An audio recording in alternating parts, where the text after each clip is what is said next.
John कोमिनियस या शैक्षणिक तत्त्ववेत्त्याचा कालखंड आहे 1592 ते 1670. यांची पार्श्वभूमी अशी आहे की 15व्या व 16व्या शतकापासून तत्त्वज्ञानामध्ये वास्तववादी दृष्टिकोनाला म्हणजेच रिअलिझम याला विशेष चालना मिळालेली आहे. आता वास्तववादी दृष्टिकोन म्हणजे जगाच्या वास्तविक व प्रत्यक्ष स्वरूपाकडे आपले लक्ष अधिक वळवणे, केवळ पुस्तकी जगामध्ये अमूर्त तत्वचिंतनातच रमून न जाता भोवतालच्या सृष्टीला, तत्संबंधित ज्ञानाला व ज्ञानेंद्रियांच्याद्वारे येणाऱ्या अनुभवांना अधिक महत्त्व देणे. आता वैज्ञानिक शोधामुळे सृष्टी व्यवहारांची जी गुढे उकललेली आहेत, नंतर ज्ञानाची दालनी वाढलेली आहेत, नवनवे ज्ञान प्राप्त करून घेण्याची मनुष्याची जी आकांक्षा आहे तीही वाढू लागलेली आहे. साहजिकच हे वाढते ज्ञान व नवनवीन अनुभव अधिक सुलभ रीतीने कसे मिळवता येतील याचाही विचार सुरू झालेला आहे. शिक्षण हे ज्ञानप्राप्तीचे साधन आहे, म्हणून शिक्षणाचा ज्ञानप्राप्तीसाठी जास्तीत जास्त उपयोग करून घेण्यासाठी त्यामध्ये सुधारणा घडून आणण्याचे जे कार्य आहे ते फार मोठ्या प्रमाणामध्ये कोणी केले असेल तर ते आहेत कोमिनियस. आता यांनी कबर्ली या शैक्षणिक इतिहासकाराच्या मते तत्वज्ञानामध्ये आधुनिक युग निर्माण करण्याचे श्रेय जसे डेकार्ट व बेकन यांना जाते तसे विज्ञानामध्ये ते कोपर्निकसला जाते, तसंच शिक्षणामध्ये ते श्रेय कोमिनियसला जाते. आता त्यांच्या जीवनाबद्दल आपण बघूया की कोमिनियस हा चांभाराचा मुलगा होता. लहानपणीच आईवडिलांचा मृत्यू झाल्यामुळे त्याचे शिक्षण अपुरे राहिले आणि परंतु जन्मजात तल्लख बुद्धीच्या जोरावर त्याने अल्पकाळातच अपार ज्ञान संपादन केले होते. मग ऑलस्टेड नावाच्या आपल्या गुरुपासून त्याने शिक्षक होण्याची प्रेरणा घेतली. नंतर बेकन व रॉटके यांच्या वास्तववादी विचारसरणीचा त्यांच्या मनावरती बराच परिणाम झाला होता आणि विशेषतः रॉटकेने जर्मन मातृभाषा ही ज्ञानप्राप्तीचे, ग्रीक लॅटिन भाषांच्या अध्ययन अध्यापनाचे व राष्ट्रीय ऐक्याचे उत्तम माध्यम होऊ शकते असे विचार त्यांनी व्यक्त केले होते. त्या भाषाविषयक धोरणातूनच त्यांच्या शैक्षणिक विचारांना अधिक स्फुरण मिळाले होते. मग त्यानंतर कोमिनियसने जर्मनी, पोलंड, स्वीडन, ट्रान्सिल्व्हानिया इत्यादी देशांमध्ये अनेक अध्यापन कार्य केले. नंतर शाळा चालवल्या व त्यात नवनवे प्रयोग करून त्यांना अभिनव शिक्षणाविषयक कल्पनांना जन्म दिला. त्यांचे विवरण करण्यासाठी अनेक ग्रंथ लिहिले गेले. नंतर शैक्षणिक तत्त्वज्ञानाचा प्रत्यक्ष अनुभवांचा आधार असल्यामुळे ती केवळ सिद्धांत वजा राहिली नाही तर ती व्यवहार्य स्वरूपाची ठरलेली आहेत. मग शिक्षणविषयक जॉन कोमिनियस यांची भूमिका काय होती, तर कोमिनियस हा वृत्तीने धार्मिक होता. त्यांच्या मते माणसाच्या जीवनाचे अंतिम उद्दिष्ट परमेश्वराच्या संगतीत शाश्वत सुखाची प्राप्ती हे आहे. परंतु ही शाश्वत सुखाची प्राप्ती कशी होणार, तर ख्रिस्ती धर्माधिकाऱ्यांनी प्रतिपादन केल्याप्रमाणे आपल्या इच्छा, वासना व भावना यांचे जबरदस्तीने दमन करणे नव्हे, तर ज्ञानप्राप्तीच्या साहाय्याने स्वतःच्या वर्तनाचे नैतिक नियमन करून. म्हणून शिक्षणाची ध्येय ज्ञान, सद्गुण व धर्मनिष्ठा, नॉलेज, व्हर्च्यू अँड पिटी हे आहेत असे तो म्हणतो. मग आता ही साध्य करण्यासाठी शिक्षणाचा आशय, शिक्षण पद्धती, पाठ्यपुस्तकांमध्ये संपूर्णपणे परिवर्तन घडून आणणे आवश्यक आहे हे त्याला पटले. मग आता ज्ञानासंबंधीची ही कोमिनियसची जी कल्पना होती ती पूर्वसुरींपेक्षा जे अगोदरचे जे लेखक होते त्यांच्यापेक्षा थोडी वेगळी आणि व्यापक आहे. मग ज्ञान म्हणजे शब्दज्ञान नव्हे तर ग्रंथामधील शब्द, कल्पना, वाक्ये, वचने व माहिती गोळा करणे म्हणजे ज्ञान प्राप्त करणे नव्हे. आता त्यावेळी शाळांमध्ये विद्यार्थ्यांना कोणत्याही प्रकारचे प्रत्यक्ष अनुभव न देता केवळ शब्द पांडित्य निर्माण करण्यावरच अधिक भर दिला जात असल्यामुळे त्यावर कोमिनियसची कडक टीका केलेली आहे त्याने. मग त्यांच्या मते ज्ञानप्राप्तीची 3 साधने आहेत. पहिली म्हणजे सेन्सेस म्हणजे इंद्रिये, दुसरी आहे बुद्धी इंटेलेक्ट व तिसरं आहे आत्मानुभूती म्हणजेच डिव्हाइन रिव्हिलेशन. आता बाह्यसृष्टीचे ज्ञान इंद्रियांमार्फत मिळते. इंद्रियानुभवांच्या आधारे मिळालेल्या अनुभवांचे वर्गीकरण, पृथक्करण व सामान्यीकरण करून म्हणजेच विचार करून सत्यकल्पनांचे ज्ञान करून घेणे हे बुद्धीचे कार्य. आता परमेश्वरासंबंधीचे ज्ञान मात्र ही आत्मानुभूतीतूनच येऊ शकते. या तिन्ही प्रकारच्या अनुभवांमध्ये सुसंवाद साधल्यास व त्यानंतर किंवा त्यानुसार वर्तन ठेवल्यास माणसाकडून चुका होण्याची शक्यता नाहीये. मग आता ज्ञानप्राप्तीचे प्राथमिक साधन म्हणून इंद्रियानुभवांवरती भर दिल्यामुळे कोमिनियसचा अंतर्भाव इंद्रियनिष्ठ वास्तववादी विचारवंतांमध्ये म्हणजे सेन्स रिअलिस्टमध्ये केला जातो. आता प्राध्यापक लॉरीज यांच्या मते कोमिनियस हा आधुनिक ज्ञान व शिक्षण पद्धतीचा खरा संस्थापक होय. मग आता true founder of modern method अध्यापन निसर्गानुसार पद्धतीचा म्हणजे अकॉर्डिंग टू नेचर अवलंब करणे हे त्यांच्या पद्धतीचे मूळ सूत्र आहे. म्हणून त्यांच्या मते पाठ्यविषयातील घटकांची जी काठिण्य पातळी आहे त्यानुसार चढत्या क्रमाने मांडणी करणे फार महत्त्वाचे आहे. असे केल्यास सोप्याकडून कठीणाकडे हे सूत्रही आपोआपच पाळले जाते. सुलभता आली की रुक्षता नाहीशी होऊन मनोरंजकता आपोआपच येते.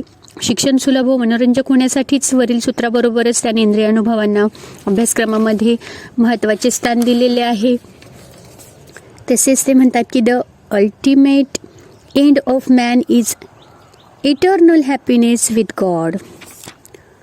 नंतर त्यांच्या सूत्रांच्या बाबत आपण बघूया की ते त्यांच्या तत्वांचा पुरस्कार त्यांनी अध्यापनासंबंधी केलेला आहे. मग तो काय केलेला आहे बघूया की ज्याचे ज्ञान मुलांना देणे आवश्यक वाटते ते त्यांना शिकवलेच पाहिजे. जे शिकवावयाचे ते सरळ व स्पष्टपणे शिकवले पाहिजे. व्यर्थ गुंतागुंत व कठीण करून शिकवू नये.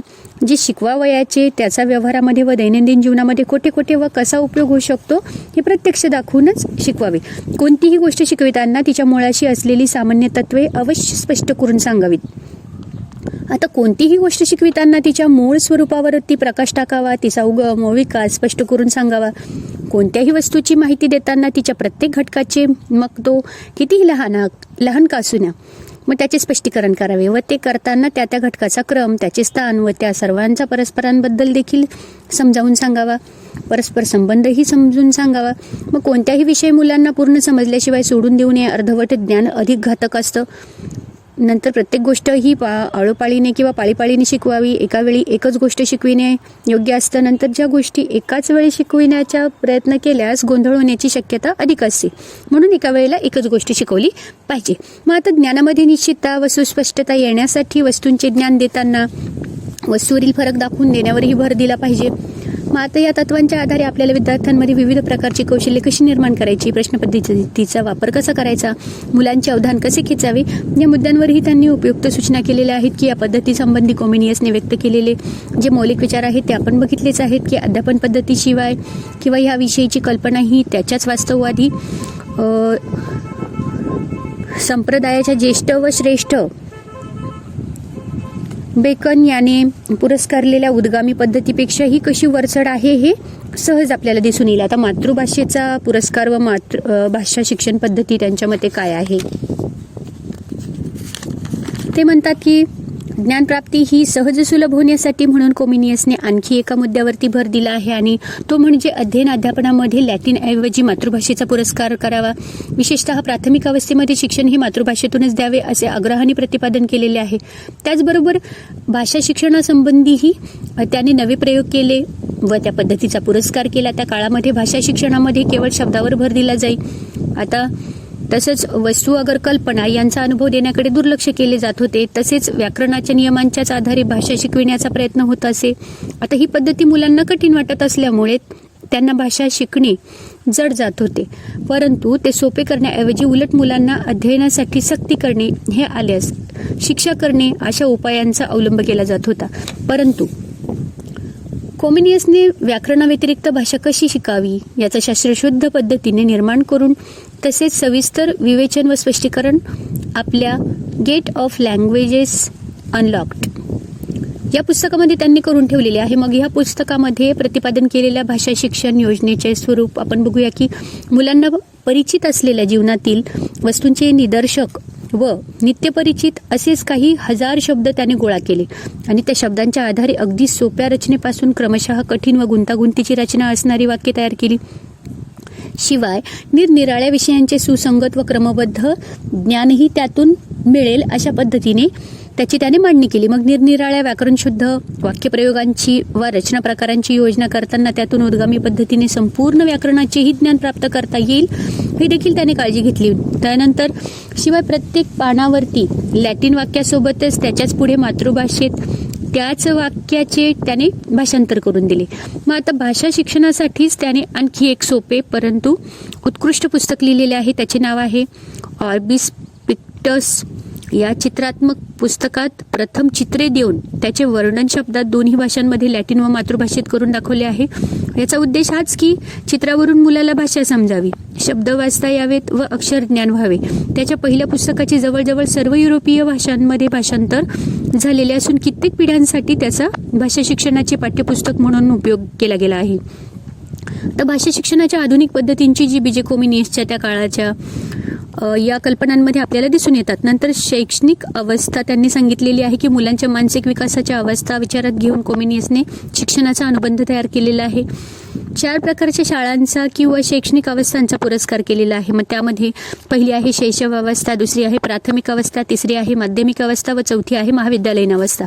त्यामध्ये शैशव अवस्थेमध्ये जन्मापासून ते मूल 6 वर्षाचे होईपर्यंत या अवस्थेतील शिक्षण म्हणजे मुलांचे संगोपन किंवा पालनपोषण ही जबाबदारी अर्थातच आईबापाची. मग या शाळेला कोमेनियस म्हणतात द स्कूल ऑफ द मदर्सनी असे म्हटले आहे. मग शैशवावस्थेमध्ये बालकांचे संगोपन कसे करावे याबद्दल अत्यंत उपयुक्त अशा सूचना त्याने मातांना दिलेल्या आहेत. नंतर बालक मंदिरात मुलांना कसे शिकवावे यासंबंधीही काही कल्पना त्याच्या या सूचनांमध्ये आढळून येतात. नंतर प्राथमिक अवस्था आहे, ही अवस्था देखील 6 वर्षांची आहे. मग प्राथमिक शिक्षणाचे माध्यम मातृभाषा हेच असावे. लेखन, वाचन, गणन या मूलभूत कौशल्यांसोबत इतिहास, भूगोल व गणित हे विषयही प्राथमिक अभ्यासक्रमामध्ये शिकवण्यात यावे. नंतर माध्यमिक अवस्था आहे, मग 12 पासून ते 18 वर्षापर्यंत माध्यमिक शिक्षणाचा काळ. या अवस्थेमध्ये लॅटिन भाषेच्या अध्यापनावरती भर देऊन विज्ञान, गणित, भूमिती, खगोलशास्त्र, नीतिशास्त्र, धर्मशास्त्र या विषयांचे अध्यापन व्हावे. त्यानंतर चौथी आहे स्टेज तर महाविद्यालयीन अवस्था. या अवस्थेमध्ये ज्याच्यामध्ये विशेष बुद्धिमत्ता व पात्रता असेल त्याच विद्यार्थ्यांनी महाविद्यालयीन शिक्षण घ्यावे व आपल्या आवडीच्या विषयाचा सखोल अभ्यास करून त्यात प्रावीण्य संपादन करावे. मग पुस्तकी अभ्यासासोबतच कित्येक देशाटन, पंडित मैत्री संचेमध्ये सभेमध्ये संचार केल्याने देशाटन, पंडित मैत्री सभेत संचार या वचनाप्रमाणे ठिकठिकाणी प्रवास करून प्रत्यक्ष अनुभव व बहुश्रुतता संपादन करावी असेही कोमेनियसने सुचवलेले आहे. नंतर आपण मूल्यमापनामध्ये बघूया की दुर्दैवाने त्याच्या या मौलिक सिद्धांतांना त्याच्या काळामध्ये प्रतिसाद मिळाला नाही, परंतु विचारवंतांना त्यांचे महत्त्व प्रत्यास आल्यामुळे पुढे निर्माण झालेल्या अनेक शिक्षण पद्धतींवरती कोमेनियसच्या विचारांचा ठसा हा उमटलेला आपल्याला स्पष्ट दिसून येतो. मग विशेषतः भाषा शिक्षणासंबंधी ज्या पद्धतींचा अवलंब आपण आज करतो त्यांचा 300 वर्षापूर्वीच कोमेनियसने पुरस्कार केलेला पाहून त्याच्या कल्पकतेचे व दूरदृष्टीचे कौतुक करावेसे वाटते आपल्याला.